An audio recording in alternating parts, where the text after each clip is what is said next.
Hey guys, today we're going to be reading chapter 7 of Chinua Achebe's Things Fall Apart. So it's after the wrestling match. So now we're going to determine what's going to happen to Ikemefuna and Okonkwo in this particular chapter. Chapter 7. For 3 years, Ikemefuna lived in Okonkwo's household, and the elders of Umofia seemed to have forgotten about him. He grew rapidly like a yam tendril in the rainy season, and was full of the sap of life. He had become wholly absorbed into his new family. He was like an elder brother to Inoue, and from the very first seemed to have kindled a new fire in the younger boy. He made him feel grown up, and they no longer spent the evening in Mother's hut while she cooked, but now sat with Okonkwo in his obi, or watched him as he tapped his palm tree for evening wine. Nothing pleased Inoue more Nothing pleased Inoue now more than to be sent for by his mother or another of his father's wives to do one of those difficult and masculine tasks in the home, like splitting wood or pounding food. On receiving such a message through a younger brother or sister, Inoue would feign annoyance and grumble aloud about women and their troubles. Okonkwo was inwardly pleased at his son's development, and he knew it was due to Ikemefuna. He wanted Inoue to grow into a tough young man, capable of ruling his father's household when he was dead and gone to join the ancestors. He wanted him to be a prosperous man, having enough in his barn to feed the ancestors with regular sacrifices. And so he was happy, always happy, when he heard him grumbling about women. That showed that in a time he would be able to control his womenfolk. So as we're reading this text, I want you to really think about the roles of women in Igbo society and in Okonkwo's household. We know that he is abusive to his wives. He's abusive to his son. He does not show outward love toward them. And his biggest push right now is seeing that his son can be able to control a wife. No matter how prosperous a man was, if he was unable to rule his women and his children, and especially his women, he was not really a man. He was like the man in the song who had 10 wives and not enough soup for his fufu. So Okonkwo encouraged the boys to sit with him in his obi, and he told them stories of the land, masculine stories of violence and bloodshed. What does this book tell you about masculinity? And I want you to think about your interactions in our community, your interactions in Philadelphia, your interactions with the men of your lives. Is masculine or being a man surrounded by controlling others, violence and bloodshed? What does the media or TV or movies tell us about masculinity and manhood? Inoue knew that it was right to be masculine and to be violent. But somehow he still preferred the stories that his mother used to tell, and which she, no doubt, still told to her younger children. Stories of the tortoise and his willy ways, or wily, and of the bird, Ineke Nikaoba, who challenged the whole world to a wrestling contest and was finally thrown by the cat. He remembered the stories she often told of the quarrel between Earth and Sky long ago, and how Sky withheld rain for 7 years until crops withered and the dead could not be buried because the hose broke on stony Earth. At last, Vulture was sent to plead with Sky and to soften his heart with a song of the suffering of the sons of men. Whenever Inoue's mother sang this song, he felt carried away to the distant scene in the sky where Vulture, Earth's emissary, sang for mercy. At last, Sky was moved to pity, and he gave to Vulture rain wrapped in leaves of cocoyam. But as he flew home, his long talon pierced the leaves, and the rain fell as it had never fallen before. And so heavily did it rain on Vulture that he did not return to deliver his message, but flew to a distant land from where he had espied a fire. And when he got there, he found it and man making a sacrifice. He warmed himself in the fire and ate the entrails. That was the kind of story that Inoue loved. But he knew that they were for foolish women and children. And he knew that his father wanted him to be a man. And so he feigned that he no longer cared for women's stories. And when he did this, he saw that his father was pleased and no longer rebuked him or beat him. So, Inoue and Ikemefuna would listen to Okonkwo's stories about tribal wars, or how years ago he had stalked his victim, overpowered him, and obtained his first human head. And as he told them of the past that sat in darkness of the dim glow of logs, waiting for the women to finish their cooking. When they finished, each brought her bowl of fufu and bowl of soup to her husband. An oil lamp was lit, and Okonkwo tasted from each bowl, and then passed 2 shares to Inoue and Ikemefuna. In this way, the moons and seasons passed. And then the locusts came. It had not happened for many a long year. The elder said locusts came once in a generation, reappeared every year for 7 years, and then disappeared for another lifetime. Think about other times or other texts you might have heard about locusts, maybe biblical stories where they talked about locusts. How are locusts significant or insignificant in various cultures? If you remember from the Bible or the Old Testament, locust was one of the plagues that was sent on to Egypt when Moses was trying to free the Jews. But in other cultures, locusts are actually a food. People, and they still do, eat locusts, which is very different. In Western culture, we do not eat insects, but across the world or across the globe, insects, bugs are a source of protein. So people eat locusts. They went back to their caves in a distant land where they were guarded by a race of stunted men. And then after another lifetime, these men opened the caves again, and the locusts came to Umofia. They came in the cold Harmattan season after the harvest had been gathered, and ate up all the wild grass in the fields. Okonkwo and the 2 boys were working on the red outer walls of the compound. This was one of the lighter tasks of the after-harvest season. A new cover of thick palm branches and palm leaves was set on the walls to protect them from the next rainy season. Okonkwo worked on the outside of the wall, and the boys worked from within.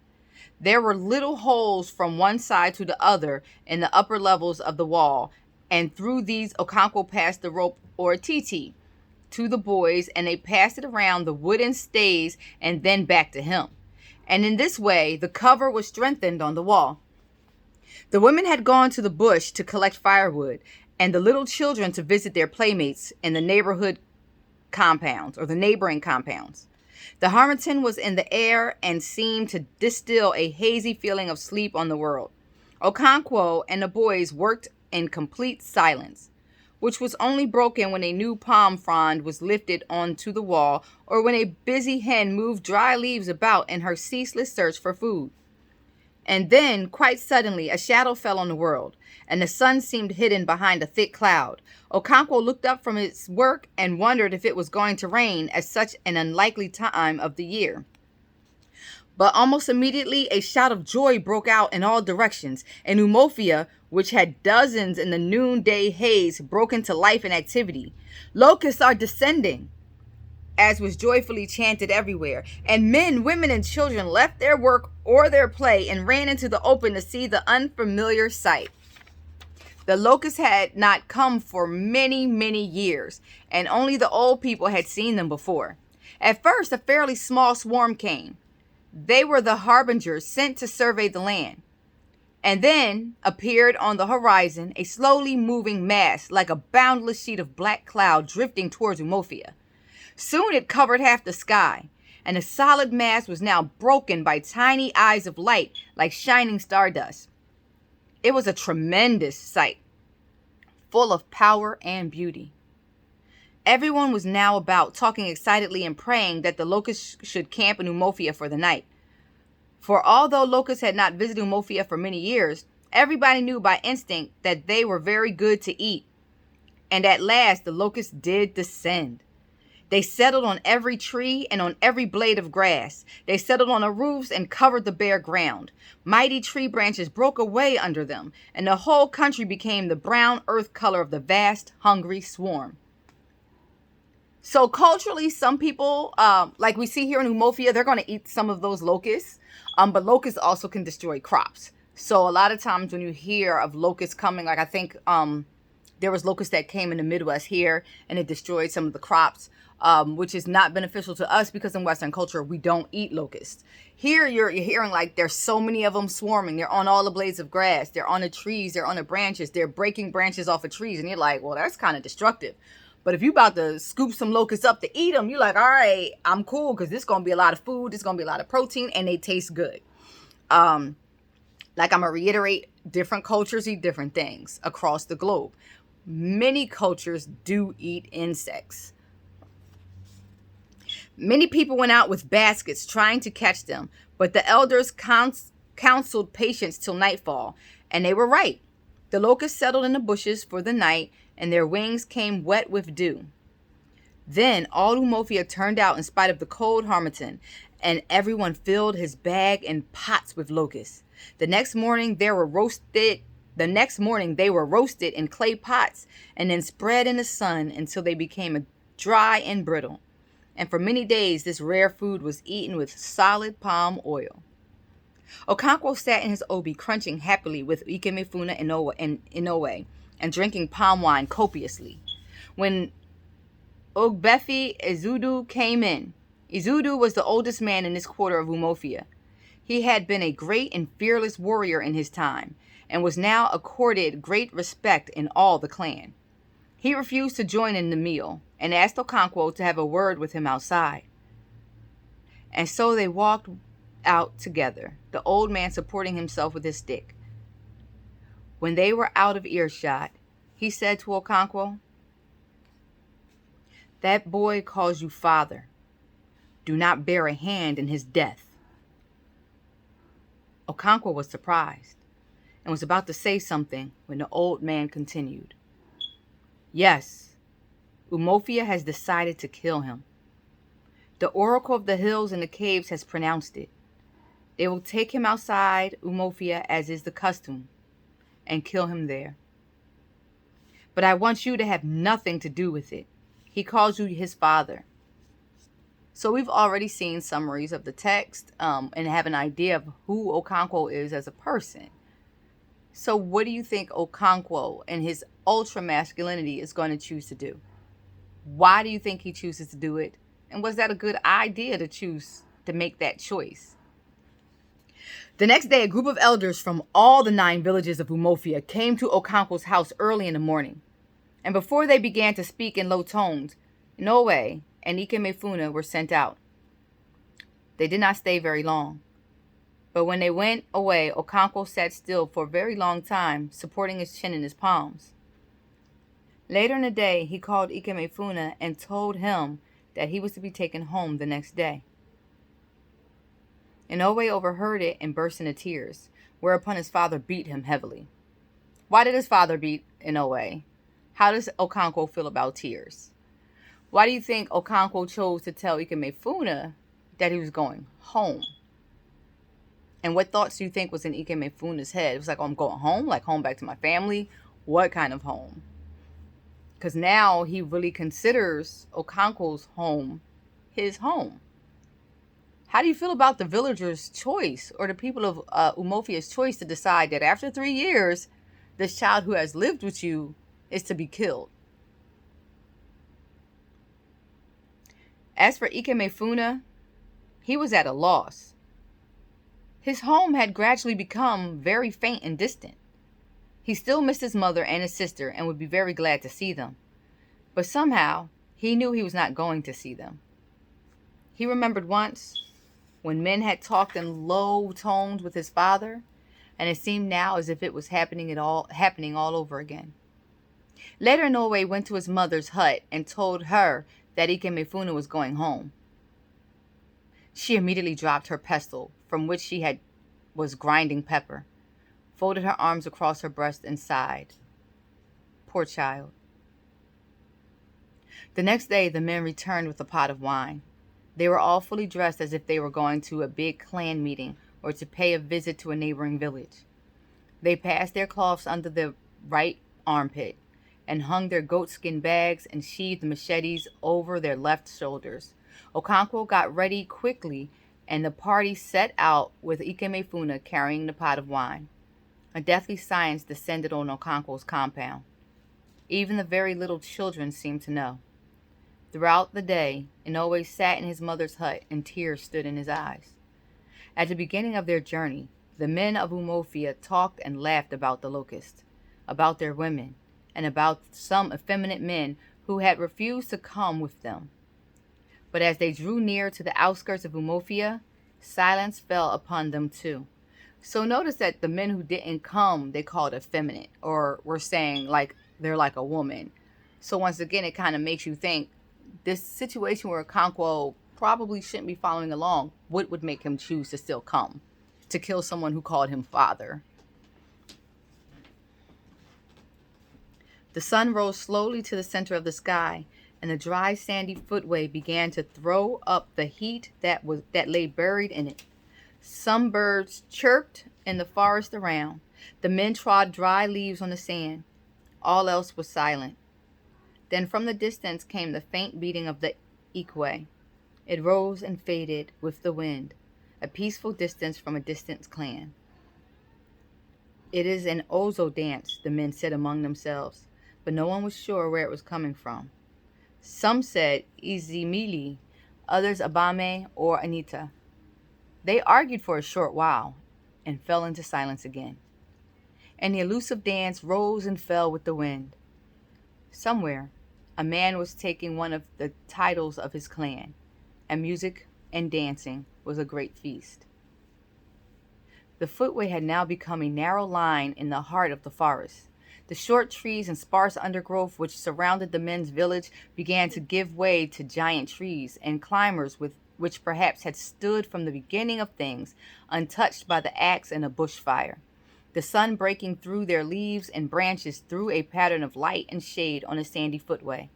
Ikemefuna heard a whisper close behind him and turned round sharply. The man who had whispered now called out aloud, urging the others to hurry up. "We still have a long way to go," he said. Then he and another man went before Ikemefuna and set a faster pace. Thus the men of Umofia pursued their way, armed with sheathed machetes, and Ikemefuna, carrying a pot of palm wine on his head, walked in their midst. Although he had felt uneasy at first, he was now afraid. Okonkwo walked behind him. He could hardly imagine that Okonkwo was not his real father. He had never been fond of his real father, and at the end of 3 years he had become very distant indeed. But his mother and his 3-year-old sister, of course she would not be 3 now, but 6, would they recognize her now? Would he recognize her now? She must have grown quite big. How his mother would weep for joy and thank Okonkwo for having looked after him so well and for bringing him back. She would want to hear everything that happened to him in all these years. Could he remember them all? He could tell her about Inoue and his mother and about the locusts. Then quite suddenly, a thought came upon him. His mother might be dead. He tried in vain to force the thought out of his mind. Then he tried to settle the matter the way he used to settle such matters when he was a little boy. He still remembered the song, Ize Ilina Ilina Sala, Ize Ilikwa Ya, Ikwaba Akwa Oligohi, Ebe Dande Nechi Eze, Ebe Uzuzu Neti Egu Sala. He sang it in his mind and walked to its beat. If the song ended on his right foot, his mother was alive. If it ended on his left, she was dead. No, not dead, but ill. It ended on the right. She was alive and well. He sang the song again, and it ended on the left, but the second time did not count. The first voice gets to Chuku, or God's house. That was a favorite saying of children. Ikemefuna felt like a child once more. It must be the thought of going home to his mother. One of the men behind him cleared his throat. Ikemefuna looked back. And the man growled at him to go on and not stand looking back.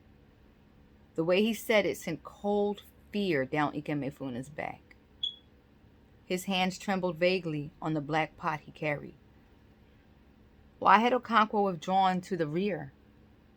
Ikemefuna felt his legs melting under him, and he was afraid to look back. As the man who had cleared his throat drew up and raised his machete, Okonkwo looked away. He heard the blow.